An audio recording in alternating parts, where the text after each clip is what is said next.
Hi, this is Sean Clinch, the host of Stories Inside the Man Cave podcast, and this episode is brought to you by our friends at Shoal Creek Saloon, your unofficial home to UT men's and women's basketball.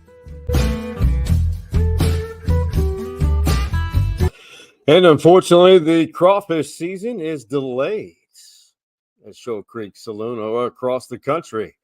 But we will have crawfish season soon enough, and I'll let you know. Shoal Creek Saloon is your spot. Hey, the horns down. It's classless. And the Cowboys will retain the services of Mike McCarthy.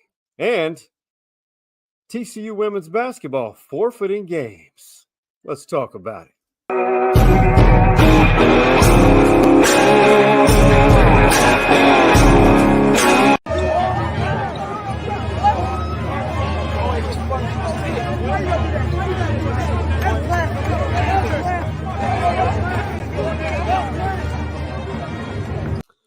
Well, it was not a pretty sight at, I almost said the Irwin Center, at the Moody Center. The Texas Longhorns men's basketball team lost a tough one to Central Florida the other night. The Longhorns are now 12-5 and 1-3 in Big 12 play. Rodney Terry's first full season as the Texas men's basketball coach. Before we move forward, got to give a shout out to our sponsors of Let's Talk About It. Shoal Creek Saloon, your unofficial home to watch Texas men's and women's basketball games away from the mood or on the road. And Honest Plumbing and Air, where a handshake still means something, and right now is a great time to look into a new AC unit, HVAC, whatever you like to call it, because during the winter months, prices are a little bit, you can get a better deal if you're shopping for an AC during the winter months. Okay, you saw that. Rodney Terry, after the Longhorns blew a double-digit lead, and the team is not reached their potential, but the subject at hand is we're talking about horns down again. Horns down. This. A lot of people do it. A lot of people do it across the country. It has become a fan favorite of those who are playing Texas. Everybody does it who plays the Longhorns. Well, after the game, Central Florida, right near the Longhorns bench, they were doing the upside down horns to the crowd, to the Texas Longhorn fans. But during the handshake line, they were doing it right there as well while they were on the court. Central Florida, they had already knocked off Kansas days earlier. And Central Florida is not a bad ball club, but the problem was, I'm almost positive, Rodney Terry not happy with the outcome of the game, nor should he be. The emotions were riding high, but, he's a man of integrity, a man of character, and he told the UCF, almost said UFC, but Central Florida Knights, the Golden Knights, what he thought about it. And I just can't believe that has really become a national story, that being the horns down again. It's somewhat embarrassing that a fan base, those in the fan base, because it doesn't represent the entire Texas Longhorn fan base, I can tell you that for sure, but it comes across as soft that there's this type of reaction to the horns down. It's what's great about college sports, but Rodney Terry, his reaction, I get it. I get what he was doing and why he said it, but to be the head coach of a program like the University of Texas, at that point, you've got to dig deep, remind yourself who you are, but it's just my opinion. It really doesn't matter, and RT was asked about it after that loss to UCF. I'm a big believer in, you win the right way, you lose the right way. And, I always tell my guys, whether you win or lose, you win the right way. You lose the right way. You carry yourself the right way. You don't go through the handshake line or prior to getting to the handshake line and have about 6 or 7 guys putting the horns down. We don't do that, because when you do those kind of things, it looks very classless, and it also looks like you were just hoping to win.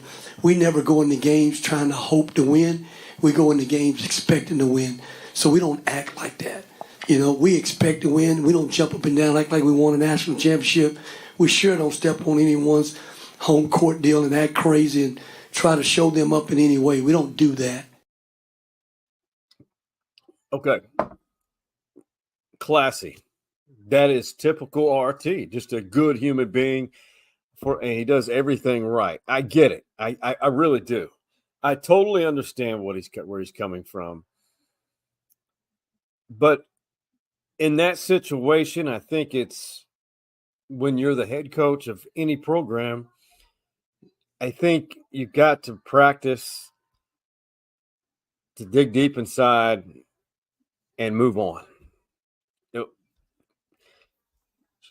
The only thing I'm opposed to is things like, let's say,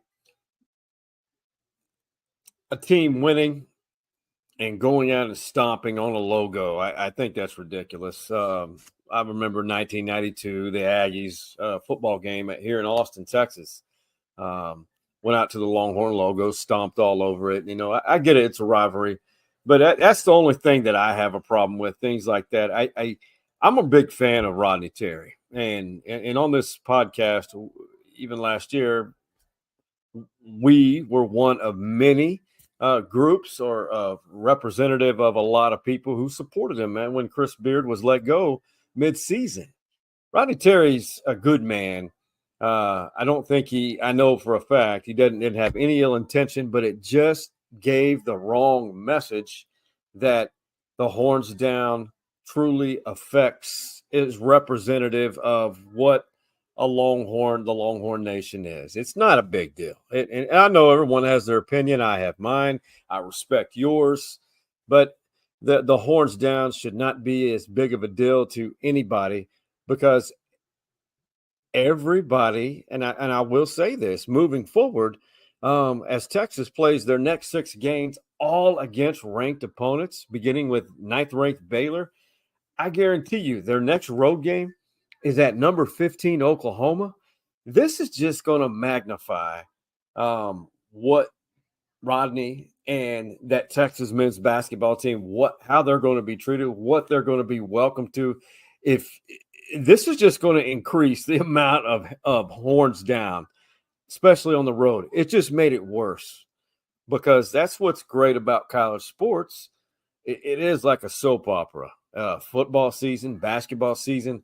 It's what makes it fun and amazing. But as Texas moves forward, Baylor at home, they're number 9 in the country, at 15 Oklahoma in Norman, at Provo, Utah, big arena, 20th in the country, and back home against 5th-ranked Houston. Big 12 basketball's for real. Big 12 basketball's for real. Then they go to Fort Worth, and that's going to be a rowdy arena right there. Number 19, TCU, come back home, number 24, Iowa State. We're going to find out a lot about this Texas team, because right now, if the season ended, they would not be in the NCAA tournament. I mean, their net ranking is right there, I think, around 59, 60, 61. Pretty sure that's not going to cut it. But Texas, if they split these next 6 games, I mean, they're going to have 3 wins against 3 ranked teams. And they're capable. They just have not found continuity or consistency whatsoever. But again, they are definitely going to be welcomed with a ton of horns down over for the rest of the season. There is absolutely no doubt about that. I went back through, things that we felt may have factored, and like I said, the disappointment component had a lot of layers to it. So we went through all those layers, and then we talked about personnel and coaches and everything involved. So business affairs, and so like I said, it was a long, productive conversation. Mike McCarthy talking about his conversation with one-on-one, very long meeting with Cowboys owner Jerry Jones. McCarthy will be retained. But I don't like using this term, but it is what it is. He's going into his last year of his contract, Mike McCarthy is, with just 1 year. his last year in his contract with no extension. And that just tells me Jerry Jones wants to see what he can do, because I think now the pressure is on. Not only and this is just an opinion, I think not only does McCarthy and the Cowboys have to win a playoff game, they got to find a way to make it to the NFC Championship game before he receives a contract extension. The Cowboys are in a world of hurt as far as cap space. I believe as of right now, they're $16 million over the salary cap. They've got some big decisions to make. And you can look at this two ways. Could be a window of opportunity to rebuild the roster, so to speak. They recently picked up 2 running backs, Snoop Conner, Malik Davis, and a receiver. The former Cowboy, Martavis Bryant, is back in the roster. But now you look at, because they have one first-round pick, what do you do with some of the big money earners like Dak Prescott and Zach Martin? Both key parts. And I'm going to throw this out here, and it's probably going to be a very unpopular opinion. I like Dak Prescott. Good human being. I think he's one of the upper echelon quarterbacks in the NFL. I want to throw that out there. There's no doubt about it. He receives a ton of criticism because he is the Dallas Cowboys quarterback and because of their inability to excel in the playoffs. What some people say is they choke in the postseason. I mean, the number, you can't hide from the numbers. It's just facts are facts. But I'm almost to the point, and I don't think this will happen. I think Dak would flourish with a fresh start with a new franchise, a new organization, a new team. I really do. If that happens, that will open up a ton of cash in that salary cap for the Cowboys. Now, if they keep Dak and keep Zach Martin, they're going to have there's a large group of Cowboys which are earning a lot of money next year, but there's ways around that. Restructuring contracts, extending contracts, trades, and cuts. So this would take a half an hour for me to go through that roster and really dive deep with you. I mean, what do you think? I would love to hear what you have to say about what you think, how Jerry and Steven and everyone on the football operations for the Cowboys, how they should handle this roster, what should happen. Keep it in the DFW, but over in Cowtown, TCU women's basketball has had to forfeit 2 basketball games this week because they have season-ending injuries to players and current injuries to players, which have left them in a tough situation. So much so that they held walk-on open tryouts on campus. A major Division I college basketball program in-season walk-on open tryouts from the student body. Thursday night, and then tomorrow, Friday, 6 to 8 p.m. Isn't that amazing? I mean, it's mind-blowing that you would have that much bad luck to have those many injuries. And even to a local here in the Austin area, Sedona Prince, who played her high school basketball up in Liberty Hill. She had a broken finger, had surgery on it earlier this month. She's out of commission indefinitely. But they have lost so many players. They don't have enough players to truly be competitive.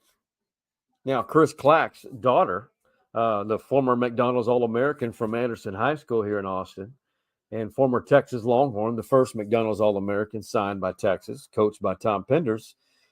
His daughter, Jade, is a true freshman for TCU. And it's when you're having to go down that far and count on those type of players who need seasoning to be your starters, I get it. But I've never seen this before at any level, even that, or I just have a bad memory. But TCU doesn't have enough players to play competitively over the next 2 games, and that may be extended. Who knows? I mean, this is unbelievable. So that puts a wrap on episode 344. I definitely want to hear from you. Give me a shout on Twitter at Stories Man Cave, on our Instagram page, TikTok, Facebook page. Love it. Love it when I have involvement with you, the viewer and or listener, on all podcast listening platforms. That's where you can find us as well for strictly audio. And whenever in doubt, it's always the best decision to talk about.